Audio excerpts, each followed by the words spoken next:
Décembre 1917. Cela fait 3 années que la Première Guerre mondiale a débuté. Sur le front de l'Ouest, les premières batailles ont déjà fait plusieurs milliers de morts entre 1914 et 1916.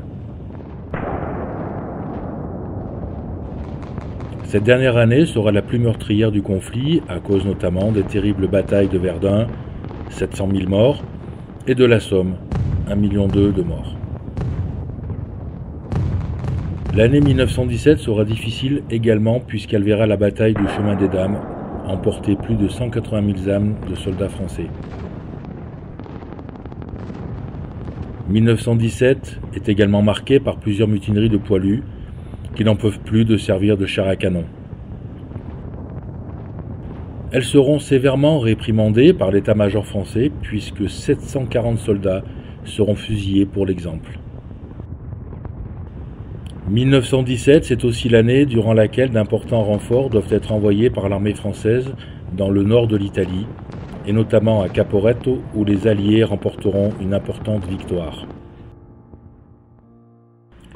C'est là que le jeune cultivateur de 30 ans, Ernest Soro, soldat de 2e classe originaire de Thurey dans la Vienne, se rend avec ses compagnons du 126e régiment d'infanterie.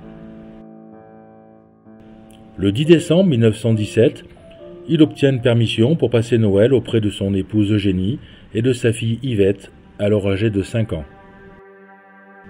Comme des centaines d'autres soldats de l'armée d'Italie, il quitte le 12 décembre 1917 sa base de Peschiera au bord du lac de Garde pour rejoindre la gare de Modane et prendre le train qui le ramènera en France via le tunnel du Fréjus. Ce bon et valeureux soldat, qui a participé aux campagnes de l'Artois et de Verdun, est loin de se douter qu'il ne reverra jamais les siens,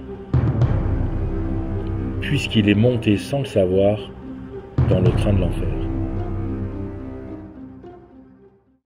Quelques heures après son départ d'Italie, ce train va rencontrer un problème de frein et va malheureusement s'écraser à l'entrée de la gare de Saint-Michel-de-Maurienne, en Savoie, tuant 267 soldats et faisant autant de blessés.